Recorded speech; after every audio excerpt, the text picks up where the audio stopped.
So let us open our Bibles in Ecclesiastes chapter 1. So we'll be reading Ecclesiastes chapter 1, verse 1 to 11. This is the Word of God. The words of the preacher, the son of David, king in Jerusalem. Vanity of vanities, says the preacher. Vanity of vanities. All is vanity. What does man gain by all the toil at which he toils under the sun? A generation goes and a generation comes, but the earth remains forever. The sun rises and the sun goes down and hastens to the place where it rises. The wind blows to the south and goes around to the north. Around and around goes the wind, and on its circuits the wind returns. All streams run to the sea, but the sea is not full. To the place where the streams flow, there they flow again. All things are full of weariness. A man cannot utter it. The eye is not satisfied with seeing, nor the ear filled with hearing. What has been is what will be, and what has been done is what will be done. And there is nothing new under the sun. Is there a thing of which it is said, "See, this is new"? It has been already in the ages before us. There is no remembrance of former things, nor will there be any remembrance of later things yet to be among those who come after. Let us come to the Lord in prayer. Our gracious Father, we thank you for gathering us again this afternoon. Dalangin po namin ang inyong patuloy na paggabay and ang inyong patuloy na patnubay sa amin and ang pagbibigay mo ng karunungan sa amin. At higit doon ang pagbibigay mo ng Panginoong Jesus sa amin. Lord, use your servant as a mouthpiece of your word and be glorified alone in all this time. This we ask in Jesus' name. Amen. So, Ecclesiastes is one of the wisdom literature found in the Old Testament. Together with Proverbs, yun yung kawikaan, tapos yung Song of Songs o yung awit ng mga awit, at yung Job. So, yung pangalan ng book na ito ay hinango dun sa title na binigay ng author sa sarili niya, which is yun nga, yung preacher. Or in Hebrew, it is Kohelet. So, yun yung actual na Hebrew word na pinanggalingan ng word na Ecclesiastes, which is a Greek translation nung salitang yon. So, ang ibig sabihin po nun ay gatherer of people. So, ginagather niya yung mga tao together para turuan sila. So, yun ang goal ng isang Kohelet or ng isang Ecclesiastes. And in English, it is usually translated as teacher or preacher. Kaya sa Tagalog, ang pinaka-translation po nito ay yung mangangaral. And yun din naman yung salin sa Tagalog ng aklat ng Ecclesiastes. So the author of this book is believed to be Solomon, but there are other views na nagsasabi na this could be a later king who compiled or gathered Solomonic wisdom into this book. So regardless, the wisdom of the book is more important to us right now, and hindi natin mas pag-uusapan pa kung sino yung actual na author, and we will leave that to another discussion. So the wisdom Proverbs give us has a different flavor to what the Ecclesiastes is teaching us. So sa Proverbs, makikita natin doon kung ano yung maraming tinuturo na wisdom. And it is mostly about how to live the good and wise life. it tells us that if we are wise with our actions, we will receive the expected good outcomes. And sa Ecclesiastes naman, on the other hand, it does not tell us what to do, but shows us critique of some of the wisdom and gives us another view on why it does not always happen. So, sa Proverbs, marami tayong makikita doon na parang mga passages tungkol sa pag ginawa mo to, ito yung matatanggap mo dahil ikaw ay wise. And ito yung matatanggap mo kung ikaw naman ay foolish. Pero makikita natin sa Ecclesiastes, especially sa Ecclesiastes 8:14. So you can open there as well. Sabi doon, there is a vanity that takes place on earth, that there are righteous people to whom it happens according to the deeds of the wicked. And there are wicked people to whom it happens according to the deeds of the righteous. I said that this also is vanity. Sometimes the righteous will receive what the wicked deserves and vice versa. And yung sinasabi niyang to, this is what the preacher calls vanity. As we have seen in verse 2 nung chapter 1, diba? Vanity of vanities, says the preacher, vanity of vanities. All is vanity. So yung ginagamit dito na word na vanity, so ang root word niyan is vain. Yung pinaka-word niyan sa Hebrew ay hebel. So yung word na hebel, it means mist, smoke, vapor, or breath. So yun yung origin ng word na vanity. So in other translations, it is rendered as meaningless. So lalo na sa NIV, I think. So, but hebel does not mean meaningless. So the preacher doesn't tell us that life has no meaning. So kung papansinin natin sa ibang mga passages, especially sa Psalms, ginamit doon yung word na hebel multiple times. So like in Psalm 39, 5-6 and verse 11, it says here in Psalm 39, "Behold, you have made my days a few handbreadths, and my lifetime is as nothing before you. Surely all mankind stands as a mere breath, hebel. Surely a man goes about as a shadow. Surely for nothing, hebel, they are in turmoil. Man heaps up wealth and does not know who will gather. Then you discipline a man with rebukes for sin. You consume like a moth what is dear to him. Surely all mankind is a mere breath, hebel." Ganun din yung makikita natin sa Psalm 144, verse 3-4. It says here, "O Lord, what is man that you regard him, or the son of man that you think of him? Man is like a breath, hebel. His days are like a passing shadow." So as we can see, these passages do not tell us the meaninglessness of what is being described. Okay? So rather, it is a metaphor on the nature of life. And sa buong libro ng Ecclesiastes, makikita natin na ginagamit ng paulit-ulit ng preacher yung word na hebel ng 38 times. And from there, we can see na that is actually the entire theme of the book. That life is hebel. Life is a mist. It is a vapor, breath. And itong yung life is hebel, it answers the question in verse 3.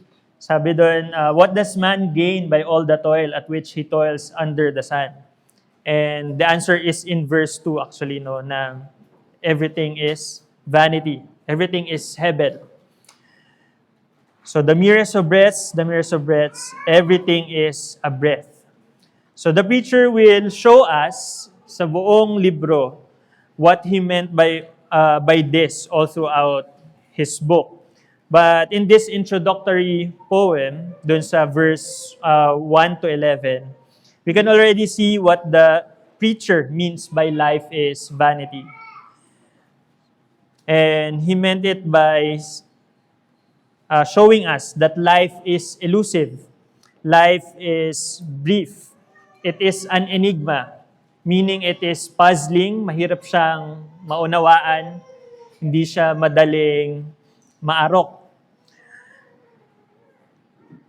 So, imagine, nagsindi ka ng kandila sa isang kwarto. Lalo na ngayon, di ba, nag-rotational brownout. Nagsindi ka ng kandila, bumalik yung kuryente, tapos pinatay mo yung kandila. Hinipan mo.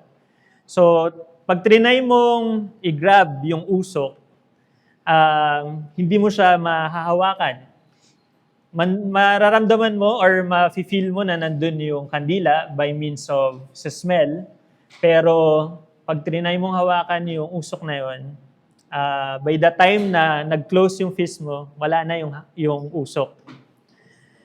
So, the candle did not leave an everlasting or a lasting impact. And that is how the preacher describes life. Brief and elusive, maikse at hindi madaling maunawaan. So, vanity of vanities, breath of breaths. And in our passage today, yun yung tatry natin, yun yung pinapaunawa sa atin ng preacher na there are vanities in different aspects of life.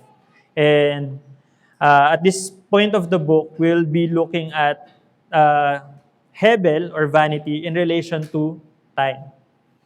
So from there, we have this message: the repetitive and brief nature of life and the reality of death should lead us to live a life of wisdom. So first, let's look at the repetitive nature of life. So sa verse 4, sabi doon, a generation goes and a generation comes, but the earth remains forever. Andito yung repetitive nature ng mga generations. Sa ating iglesia, maraming iba't ibang generation. Siguro I think may 3 to 4 na, no, kung i-classify talaga natin. And here, the preacher tells us that what one generation experiences, the next will experience it. Or the current is experiencing it. Diba? Meron tayong mga sentiment na nung panahon namin, ganito yung buhay. Either ikukumpara siya na mas maganda nung panahon na yun, o kaya naman mas maganda yung panahon sa future. So let's say yung mga nagre-research, 'di ba? Nung time ko, nung college, meron ng internet. So madali na daw yung buhay noon. Pero yung mga estudyante ngayon, meron na silang AI na mas madali yung buhay dahil doon. So what one generation experience will be experienced by the next.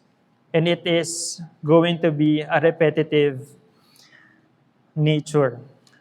Sa verse 5 to 7, makikita natin doon yung repetitive nature na nature. So the sun sets and rises, the wind goes round and round, the water flows in a cycle. So nature shows us how we, as humans, are repetitive in our experiences too. Yung birth ng isang baby, diba? Sa Emmaus, nakailang kita na tayo ng mga baby na sumusulpot. And ngayon, meron pang bago. And we thank God for that, diba? Hindi naman siya in vain. So a wedding, it is a current occurrence din na makadalo tayo ng kasal. At sa ngayon, meron din tayong, we are preparing for another one. A birthday, a government, sa susunod na eleksyon, whether it is corrupt or not, it is still a government that we have to submit under. So these are things na paulit-ulit sa ating buhay. The new discoveries of today are the same experiences humans have had before. Sabi ni David Gibson sa kanyang libro na Living Life Backwards, even landing on the moon is still a form of adventure and exploration that has been with us since humans have walked the earth. Indeed, space travel is a good example of precisely the preacher's point. He doesn't mean no new things are ever invented in the world, for clearly that is not true. He means there is nothing new we can ever discover to break the cycle and so satisfy us. When we conquer our solar system, humanity will then try to conquer the galaxy beyond it. We never have our fill, and that basic human impulse that led us to space in the first place has been already in the ages before us. There is nothing new about humanity in the unfolding of all our progress. Yung bagong trabaho mo, di ba, nakailang interview ka na, o kaya nakailang bagong work ka na, it's still the same thing. You still have to work again and again. And for the preacher, this is vanity. It is hebel. Because despite the usual results of our actions, we always find ourselves doing the same old things as humans. And sometimes, the same wrong things. Next na pinapakita sa atin ng preacher is the brevity of life. So brevity means kaiksian or shortness, concise. So brevity of life, kaiksian ng buhay. The preacher emphasized that our life is a small portion of the almost eternal process happening in the world. So dun sa verse 5, 6, and 7, makikita natin, di ba, paulit-ulit lang, pero it's still the same earth. It's still the same world that we live in. Like breath and vapor or smoke, life is temporary. It is short and limited. We, unlike the sun that goes on and on in the sky, will one day stop going on. Unlike the water that cycles in nature, will one day stop in our routines. And for the preacher, this is another vanity.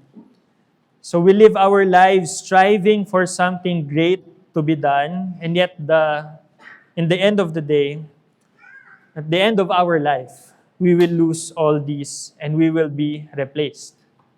So 100 years from now, lahat tayo na nandito ay maaaring wala na. Patay na tayo. Pwedeng yung mga anak natin, mga apo, ay nandito pa rin. Pero yung mga ini-strive natin, mga na-experience natin, mga pinahahalagahan natin ay pwedeng hindi nila i-pursue. And these things will be gone once we are gone as well. Lastly, the reality of death was also emphasized by the preacher. Many may mistake Ecclesiastes as a book for the nihilist. So sila yung mga naniniwala na walang meaning yung buhay. Or it is for secular thinkers, mga students ng philosophy. Pag binasa mo kasi siya, di ba, parang very philosophical. But it is a very Christian book. Some may see it as written for the ungodly. Kasi nga, life is meaningless if you do not have God. But as we have seen, what the preacher mean by meaningless here is, it is a metaphor for smoke or vapor. But the book shows us a reality that is true for both believers and unbelievers. So if life is short, if it's brief, then life has an end.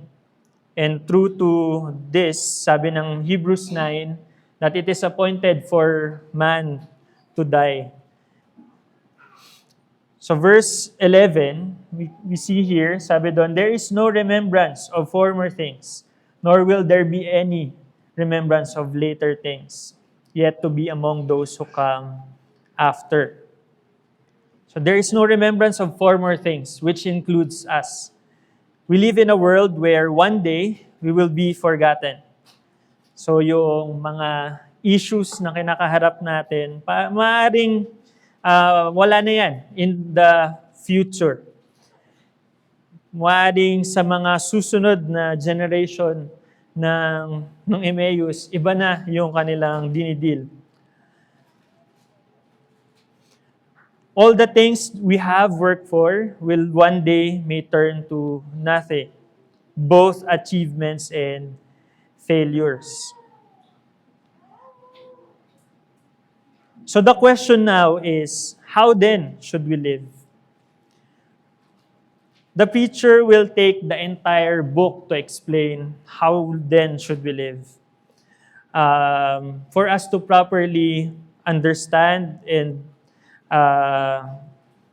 receive yung kanyang gustong ituro. But we can start at this. So the preacher teaches us to have a full realization and acceptance of the reality of our own debts. Not because he wants us to sulk or to grumble, magmukmok o kaya magpunta dyan sa isang tabi tapos umiyak. Or to be depressed. But so we can have a proper view of life. Because when we understand that life is short, we have started already to know how to live it better.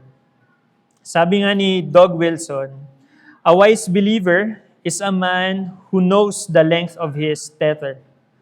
Sa Tagalog, ang matalinong mananampalataya ay alam ang kanyang mga limitasyon. So know this, that we are not God. We are simple, limited creatures. Tayo ay hindi soberano. Hindi natin alam ang patutunguhan ng ating buhay. Maaring sa ngayon, meron kang stable na trabaho, pero one day, it could be taken away from you. May mga tao na very stable sila sa kanilang trabaho, pero nagkaroon ng sakit. Yung iba naman, yung bansa nila ay na-involved sa isang gera. And that could be the same for us here. That could be our reality in the future. So we do not have control of where we will be going. And one thing is sure, that one day we will die. At the end of Ecclesiastes, the preacher tells the readers to live wisely. Sabi doon sa Ecclesiastes 12, verse 13 to 14. The end of the matter, all has been heard. Fear God and keep His commandments, for this is the whole duty of man. For God will bring every deed into judgment, with every secret thing, whether good or evil. So this is one wise thing that we can do, to fear God and keep His commandments. For those of us here who are in Christ, our duties may be repetitive, and it is by design. Our weekly worship, it is supposed to be done weekly, consistently, without ceasing until the Lord returns. Our weekly Lord's Supper, our continuous prayers for our families, the church, the nation, the lost, these are all by design, and this is a wise way of living. This is how we show that we fear God and keep His commandments. In your families, your continuous forgiving of one another is expected. We are to be creatures of continuous expression of who Christ is. And we show that by showing others, especially yung closest neighbor sa atin, ng mga values ng mga graces na ina-expect for a follower of Christ, from a follower of Christ.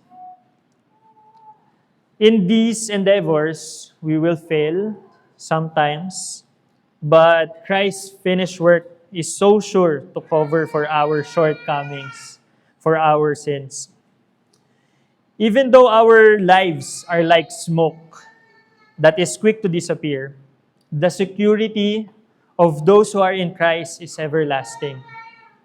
So, saglit man yung buhay ng mga Kristiyano, ng lahat ng tao, pero yung mga na kay Kristo ay siguradong secured sa Kanya. At hindi yun dahil sa kung ano yung ginagawa nyo, na you are continually fearing God and keeping His commandments, but because it is by His grace that you are able to do those things. And for those without Christ, the reality of death should now awaken in you the truth that you will face your Creator one day. And when you face Him outside of Christ, you will only receive justice. You will receive the eternal wrath of God. Our sins, no matter how we see them as little, are great in the sight of God because it is God we have offended. Itong sins nito, these are foolishness because we are not abiding with what the preacher told us, that great wisdom of fearing God and keeping His commandment. So our foolishness is so great that we need saving from it. But greater still, Jesus is as Savior. So, the call to you who are without Christ, is to come to Him, for this is the wise thing to do. So seek Christ and repent. To the church, the repetitive glorification of God is our goal while we are here. So let us continually be faithful and be wise in our actions. Be wise in our words, in our thoughts of the matters that involves the church and our personal lives. For without wisdom, we will not be able to glorify God. So if one day you will die, live in the now. Live in what Christ tells us to do. And live for the glory of Jesus. Let us pray.